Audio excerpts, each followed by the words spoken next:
नमस्कार दोस्तों। हमारे देश में बहुत से महान योद्धा हुए हैं जिन्होंने मुगल साम्राज्य का डटकर बहादुरी से मुकाबला किया था। इनमें मराठा योद्धाओं का नाम बड़े गर्व के साथ लिया जाता है, जिन्होंने न केवल मुगलों का डटकर मुकाबला किया बल्कि देश के बहुत बड़े भाग से उनका सफाया भी कर दिया था। आज हम ऐसे ही कुछ महान मराठा योद्धाओं की बहादुरी के किस्से आप सभी लोगों से शेयर करना चाहते हैं।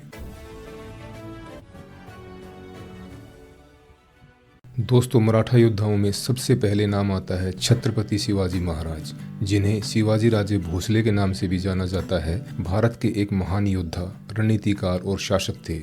उनका जन्म 19 फरवरी 1630 को महाराष्ट्र के पुणे में स्थित शिवनेरी दुर्ग में हुआ था। उनके पिता शहाजी भोसले एक शक्तिशाली सामंत राजा थे और उनकी माता जीजाबाई एक वीर व कुशल योद्धा थी। शिवाजी का लालन पालन उनकी माता जीजाबाई ने किया, जिन्होंने उन्हें युद्ध कौशल और प्रशासन की शिक्षा दी। दोस्तों, जब शिवाजी महाराज ने मराठा राज्य की कमान संभाली, उस समय हमारा देश लगभग 500 सालों से गुलामी की जंजीरों में जकड़ा हुआ था। इससे पहले आखिरी हिंदू राजा पृथ्वीराज चौहान थे, जिनको साल 1192 में मोहम्मद गौरी के गुलाम कुतुबुद्दीन ऐबक ने हराकर मुगल वंश की स्थापना की। इसके बाद खिलजी वंश, तुगलक वंश, सैयद वंश, लोधी वंश, मुगल वंश ने सैकड़ों वर्षों तक हमारे देश पर राज किया। दोस्तों, शिवाजी महाराज के सामने बहुत बड़ी बड़ी चुनौतियां थी। उस समय हमारे देश के पूर्व, पश्चिम व उत्तर में विशाल मुगल साम्राज्य था, जिसकी कमान औरंगजेब के हाथ में थी, और दक्षिण में मोहम्मद आदिल शाह का साम्राज्य फैला हुआ था। मुगल शासकों में सबसे खराब शासन औरंगजेब का रहा है। इतिहासकार कहते हैं कि औरंगजेब क्रूर शासक के साथ साथ हिंदू विरोधी भी था। औरंगजेब ने अपने शासनकाल में हिंदुस्तान की जनता पर बहुत अत्याचार किए। उसने अपने राज्य में हिंदुओं के लिए बेहद कठोर नियम बनाए। उसने अपने शासन करने का तरीका इस्लाम आधार पर लागू किया और हिंदुओं के धार्मिक स्थानों पर टैक्स लगा दिया। इसके साथ उसने हिंदू रीति रिवाजों से मनाए जाने वाले त्योहारों पर प्रतिबंध लगा दिया। इस मुगल सम्राट के बारे में यह भी कहा जाता है कि वह प्रजा पर जुल्म ढाता था। उसने राजगद्दी हथियाने के लिए अपने पिता को कैद कर दिया था, बड़े भाइयों की हत्या कर दी थी। उसने फिर से हिंदुओं पर जजिया कर लगा दिया था। जजिया कर एक तरह का टैक्स था जिसे सिर्फ हिंदुओं को देना होता था। औरंगजेब ने हिंदुओं को इस्लाम में कन्वर्ट करने के लिए उन पर बहुत अत्याचार किए। दोस्तों, औरंगजेब की तरह बीजापुर का शासक मोहम्मद आदिल शाह भी एक क्रूर व हिंदू विरोधी शासक था। उसने अपने सेनापति अफजल खान को भेजकर महाराष्ट्र में हजारों हिंदू देवी देवताओं के मंदिरों को तोड़ने का काम किया। उसने मंदिर में छुपा कर रखी गई धन संपदा को लूटने के लिए मंदिर तुड़वाए थे। उस जमाने में मंदिर के नीचे तलघर में धन रखा जाता था। दोस्तों, देश की जनता पर हो रहे जुल्म शिवाजी महाराज सहन नहीं कर पा रहे थे। इसलिए महज 15 साल की आयु में शिवाजी महाराज ने मुगल साम्राज्य और मोहम्मद आदिल शाह के खिलाफ युद्ध शुरू कर दिया। शिवाजी महाराज ने महज 15-16 साल की उम्र में रायगढ़ व तोरना के किलों पर कब्जा करके अपना सैन्य अभियान शुरू किया। उन्होंने मुगलों और अन्य विदेशी शक्तियों के खिलाफ कई युद्ध लड़े और भारतीय संस्कृति और स्वतंत्रता की रक्षा के लिए संघर्ष किया। उन्होंने मराठा साम्राज्य की स्थापना की, जिसने पश्चिम भारत में कई वर्षों तक शासन किया था। दोस्तों, मुगलों और मोहम्मद आदिल शाह की विशाल सेना के सामने शिवाजी महाराज की सेना काफ़ी कम थी। इसलिए इसका मुकाबला करने के लिए शिवाजी महाराज ने गुरिल्ला युद्ध शैली का इस्तेमाल किया। गुरिल्ला शब्द का अर्थ है छोटे दल। शिवाजी ने पहाड़ी क्षेत्रों के भौगोलिक परिस्थितियों के अनुकूल एक छोटी और चुस्त दुरुस्त मराठा सेना तैयार की थी। ये सैनिक तेजी से चलने और लड़ने में प्रशिक्षित थे। वे अचानक मुगल सेना पर हमला करते और तुरंत पहाड़ों में वापस लौट जाते और छिप जाते। रात के समय छिपकर हमला करना भी इन योद्धाओं की एक खासियत थी। ये योद्धा तलवारबाजी और छोटे हथियारों के इस्तेमाल में निपुण थे। गुरिल्ला युद्ध शैली से त्रस्त होकर मुगल सेना पूरी तरह से असहाय हो गई। यह शैली आज भी सैन्य रणनीति की एक महत्वपूर्ण विधा के रूप में जानी जाती है। वीर शिवाजी ने अपने इस युद्ध कौशल के माध्यम से देश की आज़ादी के लिए महत्वपूर्ण योगदान दिया। दोस्तों, शिवाजी महाराज ने अपने जीवन काल में कई युद्ध लड़े। उनमें से कुछ महत्वपूर्ण युद्धों का वर्णन हम इस वीडियो में कर रहे हैं।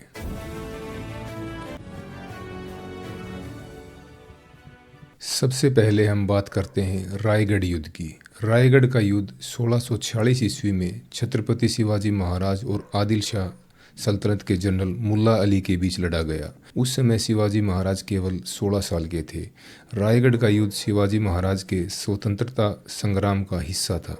शिवाजी महाराज ने इस युद्ध में जीत हासिल की। उन्होंने आदिल शाही सल्तनत के जनरल मुल्ला अली को पराजित करके रायगढ़ किले पर कब्जा कर लिया। इस जीत ने शिवाजी महाराज के नेतृत्व और युद्ध कौशल को महत्वपूर्ण पहचान दिलाई और उन्हें मराठा स्वतंत्रता संग्राम के प्रमुख नेता के रूप में स्थापित किया। शिवाजी महाराज ने रायगढ़ किले को अपनी राजधानी बनाया और मराठा साम्राज्य के गठन में महत्वपूर्ण भूमिका निभाई। इस लड़ाई से पहले शिवाजी महाराज ने कई छोटे छोटे किले जीत लिए थे, लेकिन उन सारी विजयों में रायगढ़ किले को जीतना सबसे महत्वपूर्ण था। यह किला शिवाजी महाराज की राजधानी बनने के साथ साथ उनके राज्य के लिए एक शक्तिशाली आधार प्रदान करता था। दोस्तों, इसके बाद हम बात करते हैं तोरना के युद्ध की। तोरना का युद्ध 1647 ईस्वी में शिवाजी महाराज और आदिल शाही सेना के बीच लड़ा गया था। उस समय शिवाजी महाराज केवल 17 साल के थे। यह युद्ध भी शिवाजी महाराज के स्वतंत्रता संग्राम का हिस्सा था। शिवाजी महाराज ने इस युद्ध में विजय हासिल की। उन्होंने आदिल शाही सेना के खिलाफ एक चतुर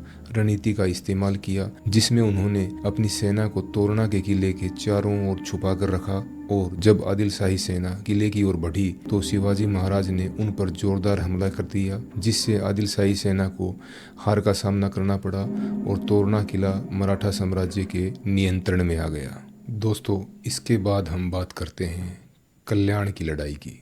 कल्याण की लड़ाई 1657 ईस्वी में शिवाजी महाराज और मुगल सेना के बीच लड़ी गई थी। शिवाजी महाराज ने इस युद्ध में विजय प्राप्त की। उन्होंने एक साहसिक योजना का इस्तेमाल किया और अपनी सेना को रात में कल्याण शहर पर हमला करने के लिए भेजा। मराठा सैनिकों ने रात में इतना जोरदार हमला किया कि इस हमले में मुगल सेना के होश उड़ गए थे और उन्हें हार का सामना करना पड़ा। यह विजय शिवाजी महाराज की बढ़ती शक्ति का प्रतीक थी और इसके परिणाम स्वरूप उन्होंने मुगल साम्राज्य के खिलाफ अपने स्वतंत्रता संग्राम को और विस्तार दिया। इसके बाद होता है प्रतापगढ़ का युद्ध। प्रतापगढ़ का युद्ध 1659 ईस्वी में शिवाजी महाराज और आदिल शाही सेनापति अफजल खान के मध्य हुआ। अफजल खान बीजापुर की आदिल शाही हुकूमत का खूंखार योद्धा था, जो हर तरह की रणनीति अपनाने में माहिर था। अफजल खान की शिवाजी महाराज के परिवार के प्रति पहले से दुश्मनी थी।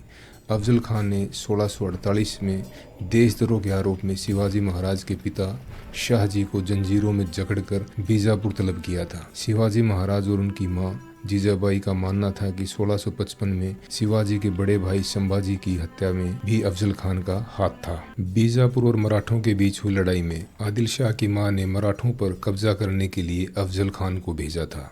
अफजल खान युद्ध से पहले छल से शिवाजी महाराज की हत्या करना चाहता था। अफजल खान ने शिवाजी महाराज को प्रतापगढ़ के पास मिलने का संदेश भेजा। शिवाजी महाराज ने खान का यह पैगाम स्वीकार किया और दोनों की मुलाकात का स्थान तय हुआ। शिवाजी महाराज और अफजल खान की मुलाकात प्रतापगढ़ के पास शामियाने में हुई थी। अफजल खान जैसे ही शिवाजी महाराज से गले मिला, उसने हाथ में बंधा चाकू शिवाजी की पीठ में घोंपने की कोशिश की। छत्रपति ने सतर्कता बरती और अफजल खान का पेट बाघ नख से चीर दिया। इसे देख अफजल खान के वकील ने शिवाजी महाराज पर हमला करने का प्रयास किया और इसका फायदा लेकर अफजल खान शामियाने से बाहर भागने में कामयाब हुआ। शामियाने से भागे अफजल खान को शिवाजी महाराज ने दौड़कर पकड़ा और युद्ध क्षेत्र में उनका वध किया। दोस्तों, बाघ नख बाघ के नाखून जैसा दिखने वाला हथियार होता है। शिवाजी महाराज का ये बाघ नख हथियार ब्रिटेन के एक म्यूजियम में रखा था, जिसे जुलाई 2024 में महाराष्ट्र सरकार के प्रयास से भारत वापस लाया गया। अफजल खान के वध के बाद शिवाजी महाराज उसका सिर माँ जीजाबाई के पास ले गए। माँ ने शिवाजी से कहा कि अफजल खान से तुम्हारी दुश्मनी थी, लेकिन उसकी मौत के साथ ही अब ये दुश्मनी भी खत्म हो गई है। जिसके बाद शिवाजी ने अफजल खान के शव का पूरे सम्मान के साथ मुस्लिम परंपरा के अनुसार अंतिम संस्कार किया। शिवाजी महाराज ने अफजल खान की कब्र भी बनवाई, जो आज भी प्रतापगढ़ में मौजूद है। प्रतापगढ़ का युद्ध शिवाजी महाराज ने विजय प्राप्त की। इस युद्ध के बाद शिवाजी महाराज को एक कुशल नेता के रूप में पहचान मिली। अफजल खान जैसे शक्तिशाली सेनापति को हराने के बाद छत्रपति शिवाजी महाराज की सैन्य लोकप्रियता पूरे भारत में बढ़ गई। दोस्तों, इसके बाद होता है पावनखिंड का युद्ध। पावनखिंड का युद्ध इतिहास का एक महान युद्ध था जो मराठा सरदार बाजी प्रभु देशपांडे के साहस और बलिदान के लिए याद किया जाता है। यह एक रियर गार्ड युद्ध था जो 13 जुलाई 1660 को महाराष्ट्र में कोल्हापुर शहर के पास विशालगढ़ किले के पास एक पहाड़ी दर्रे में मराठा सरदार बाजी प्रभु देशपांडे और बीजापुर के शासक आदिल शाह के सेनापति सिद्दी मसूद के बीच लड़ा गया था। रियर गार्ड युद्ध का अर्थ होता है आगे बढ़ती अपनी सेना को पीछे से दुश्मन की सेना से प्रोटेक्ट करना। जुलाई 1660 के पहले सप्ताह तक शिवाजी महाराज को बीजापुर की आदिल शाही सेना ने पनहाला के किले में लगभग 5 महीने तक फंसाए रखा था और दुश्मन की एक बड़ी सेना ने इस किले को चारों तरफ से घेर लिया था। निकटतम मराठा किला विशालगढ़ लगभग 62 किलोमीटर दूर था। हालांकि यह किला भी आदिल शाही सेना के सहयोगियों द्वारा घेर लिया गया था। शिवाजी महाराज ने विशालगढ़ किले को दुश्मनों से मुक्त करवाने के लिए इस पर हमला करने का फैसला किया। इस हमले में सफलता की उम्मीद बहुत कम थी। इसके लिए शिवाजी महाराज को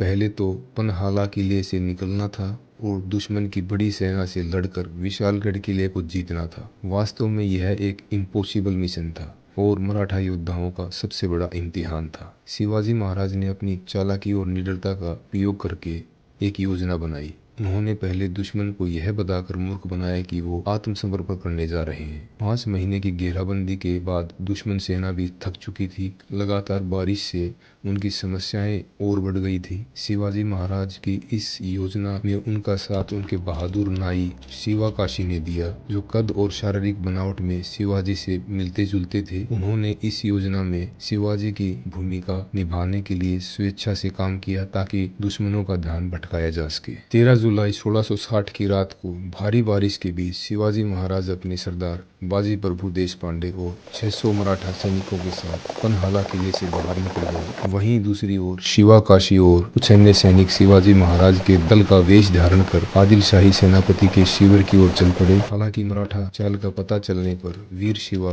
और उसके साथ आए दल को आदिल शाही सैनिकों ने गुस्से में मार डाला। लेकिन उनके बलिदान ने शिवाजी और उनके सैनिकों को बहुमूल्य समय दिला दिया था। लगभग 10,000 शत्रु घुड़सवारों की एक बड़ी टुकड़ी ने शिवाजी को रोकने के लिए उनका पीछा करना शुरू कर दिया। जब शिवाजी की टुकड़ी पहाड़ों में एक संकरी घाटी जिसे घोंडखिंड कहा जाता था के पास पहुंची, जो विशालगढ़ किले के लगभग 12 किलोमीटर दूर थी। इस घाटी में दुश्मन की विशाल सेना ने शिवाजी महाराज और उनकी 600 सैनिकों की टुकड़ी को दोनों तरफ से घेर लिया। दोस्तों, ऐसे समय में एक साधारण सैन्य कमांडर या तो आत्मसमर्पण कर देता या अपने 600 सैनिकों की पूरी टुकड़ी के साथ लड़ता। लेकिन शिवाजी महाराज ने ऐसा फैसला लिया जिसकी कोई कल्पना भी नहीं कर सकता। शिवाजी महाराज ने सबसे आक्रामक विकल्प चुना। इस योजना के अनुसार बाजी प्रभु देशपांडे के नेतृत्व में 300 सैनिकों को घोड़खिंड घाटी में रियर गार्ड कार्रवाई में रहना था, जबकि शिवाजी महाराज शेष 300 सैनिकों के साथ विशालगढ़ किले की ओर बढ़ेंगे और विशालगढ़ किले को घेरने वाले दुश्मन सैनिकों के खिलाफ लड़कर किले के अंदर घुस जाएंगे। यह मराठा सैनिकों के सर्वोच्च फिटनेस लेवल और उनकी अपनी सैन्य शक्ति में उनके आत्मविश्वास के बारे में भी बताता है। दोस्तों, ऐसे वीर मराठा योद्धाओं को सलाम। बाजी प्रभु ने शिवाजी महाराज से अंतिम अनुरोध किया कि जब शिवाजी महाराज सुरक्षित रूप से विशालगढ़ किले के अंदर पहुंच जाएं, तो संकेत के तौर पर एक तोप चलाने का आदेश दिया जाए ताकि उन्हें विश्वास हो जाए कि शिवाजी महाराज सुरक्षित रूप से किले के अंदर पहुंच गए हैं। बाजी प्रभु और उनके 300 सैनिकों के वीर दल ने संख्या के हिसाब से करीब 10,000 बीजापुरी सेना को लगभग 5 घंटे तक रोके रखा और एक एक करके दुश्मनों के सर काटने शुरू कर दिए। बार बार दुश्मन के हमलों में बुरी तरह घायल होने के बावजूद उन्होंने सफलता के संकेत का इंतजार करते हुए लड़ाई जारी रखी। जैसे ही तोप की आवाज हुई, बाजी प्रभु अपने भाई फूलाजी प्रभु और अपने अधिकांश सैनिकों के साथ गिर पड़े। वे संतुष्ट थे कि वे अपना कर्तव्य पूरा करने में कामयाब हो गए थे। गिरने से पहले उन्होंने लगभग 1,000 दुश्मन सैनिकों को मार गिराया था। जब दुश्मन सैनिकों को पता चला कि शिवाजी महाराज ने उनकी सेना को हराकर अभेद विशालगढ़ किले में प्रवेश कर लिया है, तो वे निराश हो गए और बीजापुर वापस लौट गए। बाद में शिवाजी महाराज बाजी प्रभु के घर गए और उनके परिवार से मिले और उन्हें सम्मानित किया। उन्होंने घोड़खिंड यानी घोड़े की घाटी का नाम बदलकर पावनखिंड यानी पवित्र घाटी कर दिया। दोस्तों, पावनखिंड के इस महान युद्ध पर 2022 में एक मराठी मूवी पावनखिंड बनी है, जिसमें मराठा सरदार बाजी प्रभु देशपांडे और मराठा सैनिकों के साहस व बलिदान को उत्कृष्ट तरीके से दिखाया गया है। दोस्तों, अब औरंगजेब को शिवाजी महाराज एक चुनौती की तरह नजर आने लगे। जब शिवाजी महाराज ने सूरत पर कब्जा कर लिया तो औरंगजेब और भी बौखला गया। उसने शिवाजी महाराज को धोखे से कैद कर लिया, लेकिन शिवाजी महाराज को कैद में रखना आसान नहीं था। 17 अगस्त 1666 को शिवाजी महाराज ने औरंगजेब की कैद से निकलने के लिए उन्होंने अपने पहरेदारों को बताया कि वे बहुत बीमार हैं और बिस्तर पर लेटे हैं। उनके सौतेले भाई एकोजी भोसले ने उनके कपड़े और हार पहनकर उनके बिस्तर पर लेट गए। शिवाजी और उनका बेटा संभाजी फलों की टोकरियों में बैठ गए। मजदूरों ने टोकरियां उठाई और किले से बाहर आ गए। पहरेदारों ने टोकरियों की तलाशी नहीं ली। टोकरियों को शहर के बाहर ले जाया गया। इस तरह से शिवाजी महाराज और उनका बेटा मुगल शासक औरंगजेब की कैद से आजाद हुए। इसके बाद शिवाजी महाराज ने मुगलों के छक्के छुड़ा दिए। 1674 में उनका राज तिलक हुआ और वे छत्रपति बन गए। दोस्तों, इसके अलावा भी शिवाजी महाराज ने देश को विदेशी ताकतों से मुक्त करवाने के लिए और आम जनता के हित में अनेकों लड़ाइयाँ लड़ी, जिनमें तंजावुर की लड़ाई, शोलापुर की लड़ाई, उमरगढ़ की लड़ाई, बरार और खानदेश की लड़ाई, पुरंदर की लड़ाई, चाकन का युद्ध, सिंहगढ़ का युद्ध, उम्बरखिंड की लड़ाई आदि शामिल हैं। दोस्तों, छत्रपति शिवाजी महाराज ने अपने जीवन काल में एक मजबूत मराठा साम्राज्य की स्थापना की। उनके राज्य में वर्तमान महाराष्ट्र, कर्नाटक और तमिलनाडु के बड़े हिस्से शामिल थे। शिवाजी महाराज के राज्य का विस्तार मुंबई के दक्षिण में कोंकण से लेकर पश्चिम में बेलगांव, धारवाड़ और मैसूर तक फैला हुआ था। दोस्तों, शिवाजी महाराज ने अपना पूरा जीवन धर्म और देश की रक्षा में झोंक दिया था। आज 15 साल की एज में बच्चे पूरी तरह से अपने माता पिता पर निर्भर रहते हैं। इसी एज में शिवाजी महाराज ने बड़ी बड़ी दुश्मन की रियासतों को धूल में मिला दिया था और सैकड़ों वर्षों से गुलाम जनता को आज़ादी की नई रोशनी दिखाई थी। और अपनी अंतिम सांस तक शिवाजी महाराज अपने इसी सपने को पूरा करने में लगे रहे। महान हिंदू सम्राट छत्रपति शिवाजी महाराज ने 3 अप्रैल 1680 को दुनिया को अलविदा कह दिया। दोस्तों, छत्रपति शिवाजी महाराज के निधन के बाद उनके बेटे संभाजी महाराज ने मराठा साम्राज्य की कमान संभाली, जिनके जीवन पर रिसेंटली एक हिंदी मूवी रिलीज हुई है जिसका नाम है छावा। छावा का अर्थ होता है शेर का बच्चा। दोस्तों, छत्रपति शिवाजी महाराज के निधन के बाद मराठा साम्राज्य में कौन कौन से महान योद्धा हुए और उन्होंने मराठा साम्राज्य का कितना विस्तार किया, इसका वर्णन हम अपने अगले वीडियो में करेंगे। धन्यवाद।